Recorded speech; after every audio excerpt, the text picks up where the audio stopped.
this is a conversation that happened with a client. Actually, it was a post that she shared in our small group. And it kind of bubbled up because she was exploring where she still has this connection to alcohol. And she connected some dots and recognized that nostalgia for alcohol was playing part of this tug at her heart, part of this pull that she was feeling toward drinking and over drinking, continuing to drink when she didn't want to, not drinking and then having occasional data points. All of this was wrapped up in nostalgia. And so let's talk today about nostalgia. You might have heard it phrased as romanticizing alcohol. I also think that we're going to define nostalgia a couple different ways, but there's this idea of longing, and nostalgia is really about looking at the past and wanting to recreate some of these emotions and some of this connection that we felt at that time. Welcome to the Sober Edge podcast, inspiration for alcohol-free living. I'm your host, Terry Patterson, functional nutritionist and This Naked Mind senior coach. The Sober Edge is a place to explore the infinite possibilities on the other side of drinking. In a culture soaked in booze, discover the wonder and joy of taking a different path. Meet real people living lives of purpose and passion. Learn the truth behind the alcohol myths and get ready to be motivated, inspired, and astounded by what is possible with the Sober Edge. You're listening to episode 142 of the Sober Edge podcast. Well, hello, everyone. I want to start today by just saying a great big thank you to all of my listeners, those of you that have consistently listened. We reached a big milestone this last week, which is over 50,000 downloads. And while it's not the biggest podcast on the block, these number of downloads does show that there is having a small impact or ripple effect. And I'm just so grateful for that because podcasting can be a lot of work, and it truly is a labor of love because while I love doing it, it does take a certain amount of effort. And I also really want to consistently connect with you. And so by having more listeners, that just means the world to me because it means it's working. And I appreciate you all very much. If you want to help create an even bigger ripple effect, you can share your favorite episode with a friend. You can rate and review the Sober Edge podcast, and I would be so appreciative. So today we're going to talk on the podcast all about nostalgia, longing, reminiscing, and romanticizing alcohol, and how romanticizing alcohol can really trip us up. And we are going to explore together some of the ways that we can separate out this nostalgic longing and alcohol. Once again, we often give alcohol too much credit for creating these memories that we have that feel like, oh, the good times are all in the past. So I hope you enjoy this episode. I do have a couple of links in the show notes. So make sure you go to the show notes and check out the TED Talk by Susan Cain, the author of Bittersweet. And I talk in the episode about an article from Psychology Today that is also linked in the show notes. And then I wanted to just invite you to join my newsletter subscription list. You can find the link also in the show notes. And I want you to know what's going on over in the newsletters. So I send my newsletters out once a week. And also on Sundays, I've started something new a few months ago called Tea with Terry. So if you haven't checked out Tea with Terry yet, go to my newsletter or go to the show notes, I should say, and subscribe. And then on Sunday mornings, you'll get a short video, 4 to 7 minutes, about either a thought, emotion, or action. That's the Tea with Terry.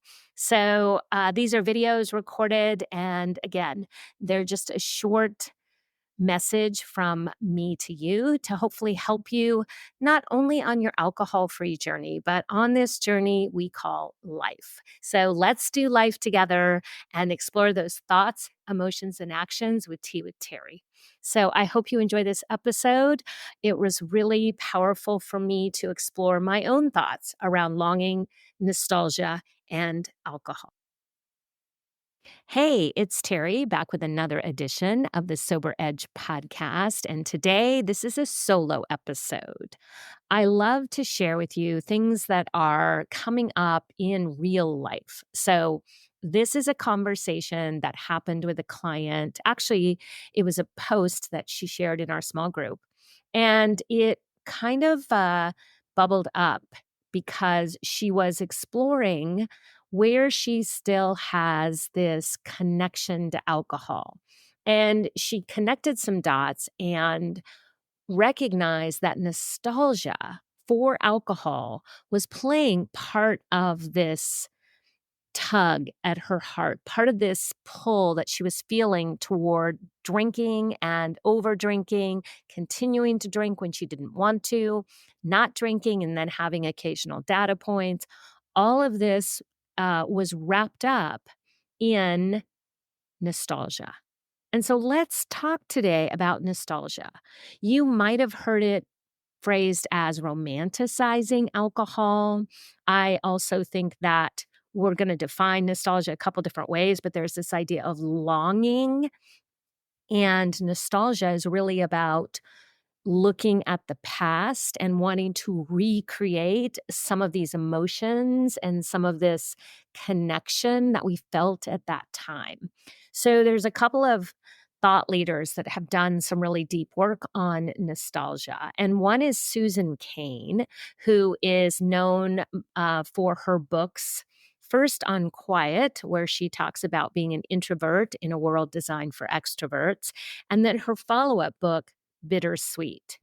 So if you come to the show notes today, I'm going to link her TED Talk about nostalgia and bittersweet and longing in the show notes so that you can get a sense of there's nothing wrong with nostalgia.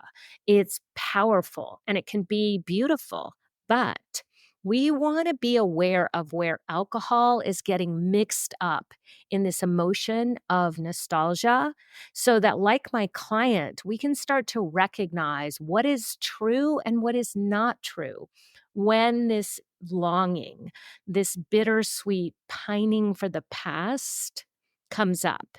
And I think because alcohol is so wrapped up in different moments in our life. Perhaps you can think of a special event. Maybe it was a wedding proposal. Maybe it was the wedding. Maybe it was the first time you went wine tasting. Maybe it was a special weekend away and alcohol played a big role. And so when we look back at these pivotal times in our past and we see this deep connection and this longing to be that individual again. We see like, oh, that might have been a better version of myself. Or, oh, I remember when I was young and carefree and alcohol shows up because it's one of the players. But today I want to walk through this idea of where nostalgia can create this longing and romanticizing of alcohol. And I want to help you separate that out because I think, like my client, many of us are looking at alcohol as the reason these events in our past or who we were in our past looks very attractive. And I'm not talking about, when we overdrank or we showed up and, stumbled around at a party or said things we wish we hadn't or lashed out at someone. Obviously, not that. But those times where we felt lonely and alcohol showed up as part of this memory of what this connection to our better version of ourselves is. So I did a little research when my client reached out with this thought, and I pulled an article from the Psychology of Today that has a great framework around what is nostalgia and what is this idea of longing. And so I'm going to share that as a reference in the show notes. I'm also going to talk about it here because I think it's really powerful to look at the ways that our brain uses the past in that longing, that nostalgia, those bittersweet moments, and how alcohol gets all wrapped up in this. So, the other person that has shared her research around nostalgia and longing is Brené Brown. And in her work, Atlas of the Heart, she talks about many different emotions. And so, I just want to read what she quotes from someone else in her book about nostalgia. And so she says, according to our research, nostalgia emerged as a double edged sword, a tool for both connection and disconnection. And the quote that she talks about in the beginning, there's nothing wrong with celebrating the good things in our past, but memories, like witnesses, do not always tell the truth, the whole truth, and nothing but the truth. We need to cross examine them, recognizing and accepting the inconsistencies and gaps in those that make us proud and happy, as well as those that caused us pain. And this is a historian, Stephanie Kuntz, that she quotes. And so, you know, today's researchers describe nostalgia as a frequent, primary, positive, context specific, bittersweet emotion that combines elements of happiness and sadness with a sense of yearning and loss. And so I really want to start there because I think it's really important to explore how good things in the past can get wrapped up in things that aren't always true. And part of this is the way we remember it. But I think an even bigger part is the emotion that is created around this. So I want to share, let's see, there's one, two, three, four, five different ways in this Psychology Today article where they talk about nostalgia. And I want to kind of talk about each of these points and then reflect on how maybe alcohol is getting wrapped up in a way that we're giving alcohol all of the credit for creating this past version of ourselves. And that's where the romanticizing and the longing of alcohol can, keep us maybe stuck in we want to change the way we feel. We look at the past, we think that alcohol is the reason we felt that way. And then we find ourselves picking up a drink. So let's explore this together. So, the first part from this article, nostalgia is usually a yearning for our past selves, not just a time and place. And so, this is important because identity is such a big part of why we do the things we do. We see ourselves a certain way. We see ourselves as responsible. So, we get up and go to work every day. We see ourselves as carefree. So we think having a drink on Friday night makes us that way. And so this yearning for our past selves is, when we go back and we explore these memories and we, have these positive emotions that we associate with this past self. And we crave to feel that way again. And we want to connect with that version of ourselves that we're reminiscing about. And so this is why alcohol can show up because it's reminding us of who we were. Maybe carefree, fun, easygoing, lighthearted, young. All of these things can be an association where alcohol gets caught up in nostalgia. And I want to invite you to think about this. If this is you, how can you separate that yearning for your past self from alcohol? Like, were you only carefree because you were drinking? I think if you really explore that, you're going to find that that's not 100% true. We often, again, give alcohol the credit for creating this state. But really, if we go back to when we were young, before drinking, 10 years old, running through a field, chasing each other, playing doorbell ditch, kick the can, that had nothing to do with alcohol. We were carefree and silly. And I think you can find other times in your past where you had that same emotion you might be longing for, where there was nothing to do with alcohol. And so sometimes letting go of our old self creates this yearning. And we go back into the past and we think that alcohol had a lot to do with the way we showed up. And I want to invite you to punch a few holes in that thought. So, the second part of this article talks about concrete objects or items from the past, such as movies, songs, serve as transitional object. So, objects of nostalgia can be a way that we connect with our former selves and the states, that state of being, that affect that we yearn for. And so these objects can provide a direct link to the emotions we are seeking to experience in real time. So perhaps we think back to our father and maybe he's passed on, such as my dad, and there's a certain cologne that he wore. And so we go back and we think about that cologne and it reminds us of our dad, or we smell it today and it reminds us of our father. And these objects are these traditional ways that we create this longing, this reminiscing, this nostalgia. This is how they show up. So a song from, your wedding, a song that reminds you of a summer. The first concert I went to, Fleetwood Mac played. So when I hear Fleetwood Mac, it reminds me of that summer and the following summer where we played their albums again and again and again. And I fell in love for the first time. Those songs bring back that nostalgia for that time.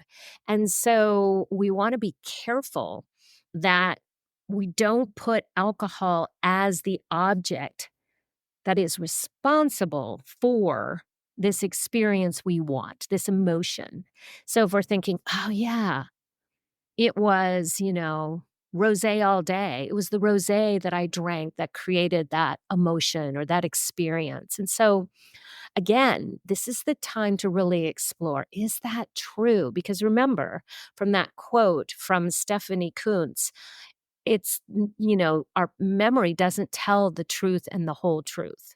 And so we want to make sure that we're not, using that memory of that drink as a way to anchor to nostalgia, because nostalgia is yearning and longing. It can get all tangled up with yearning and longing for alcohol. Number three, we naturally tend to reach for nostalgia when we feel that negative affect and more specifically loneliness. So this is interesting when we're trying to regulate our nervous system, our emotional system, and we're trying to correct this by evoking memories of a happier time. It's possible that we're getting alcohol mixed up in that. And so if we're feeling a negative emotion, we're feeling maybe lonely. And then what we're doing is we're actually thinking that a time in my past when I felt carefree had alcohol. So I'm going to drink something and that's going to bring me a different state of being. And the reality is that's not true. This is an emotional state. And so we need to pay attention to our emotions, not the alcohol. And then let's see, the direct mechanism through which nostalgia works to improve our mood and the positive affect is, in fact, through social bonds and increasing positive self regard. So, the opposite of loneliness would be connection. So, we're thinking about how nostalgia is actually bringing in this positive state of being and helping us feel more self worth, more connection to others. And so our lonely selves reminisce about our connected selves. Are you hearing that? What's more, it's through those longed for connections that we often feel better about ourselves. And so during times of stress or social withdrawal, it makes sense that nostalgia may also help us combat these feelings of helplessness and low self esteem. So, if we have used alcohol as a way to connect with other people or to feel worthy, it makes sense that when we are looking to improve our mood and we're going into this nostalgic past and we're reminiscing, we're yearning, we're longing, alcohol is going to seem like part of that equation. And so we want to be careful that we don't think the drink is the thing that makes our positive emotion, that the alcohol is the thing that brings us self worth. So, again, think about this direct mechanism through which alcohol works is generating, or sorry, I keep saying alcohol because my brain, the direct mechanism through which nostalgia works is to improve mood and general positive affect through bringing up our mood, making us feel more worthy, connecting with others. That's not alcohol doing that. That is your emotional state of thinking, what did I do in the past? And the what is related to that connection with others, not alcohol. So pay attention to that. Notice where your brain wants to take you right to that place of saying, well, alcohol was the thing that was responsible for that state of being. And again, question that. This is where curiosity and awareness are really key. And then finally, from this article, engaging in nostalgia helps increase our sense of meaning in life through, you guessed it, feelings of social connectedness and helps disrupt the link between any perceived threat to our sense of meaning or well being. So, nostalgia has an important role, but the romanticizing of alcohol and how it gets wrapped up in nostalgia, those are two different things. This is your brain creating meaning and your brain holding on to these old stories. And anytime we look at the past and we see alcohol as a major player, if it was a positive memory, I want to invite you to really explore. And journaling can be a really powerful way to do this. So, this simple exercise might be helpful. Take a piece of paper and a pen and consider a past event that feels nostalgic to you. And if alcohol was involved in that, then also what else was happening? What else was happening? Was it people were with you? There was a sense of joy because there was anticipation. Perhaps you were laughing and emotions were high. There was a shared experience, usually. You were feeling a sense of connectedness to yourself, to other people, to perhaps the place where you were. And so, for example, I used to go on a houseboat trip, my husband and I, with three other couples. We did this year after year after year. And I don't know if maybe I did it once after I stopped drinking alcohol. But for years and years and years, it was a very boozy event. And we would bring boxes and boxes of alcohol and make all kinds of drinks, day drinking, special cocktails, on and on and on. And those trips, those 4-day trips, adults only, out on the water, skiing, jet skiing, swimming, dancing. They are wonderful memories. And alcohol was always present. But if I take the alcohol away and I say, what else was happening? Oh my gosh, I'd love to be on the water. Oh my gosh, it was so fun to be away from the kids and not have all of the responsibilities of a young mom. Goodness, I was with some of my favorite people. I am good friends with some of these people to this day. I was reminiscing some of my childhood. We often would go to a lake on the houseboat where I had vacationed with my family. Many good memories. So, in addition to alcohol, there were so many other parts of this memory.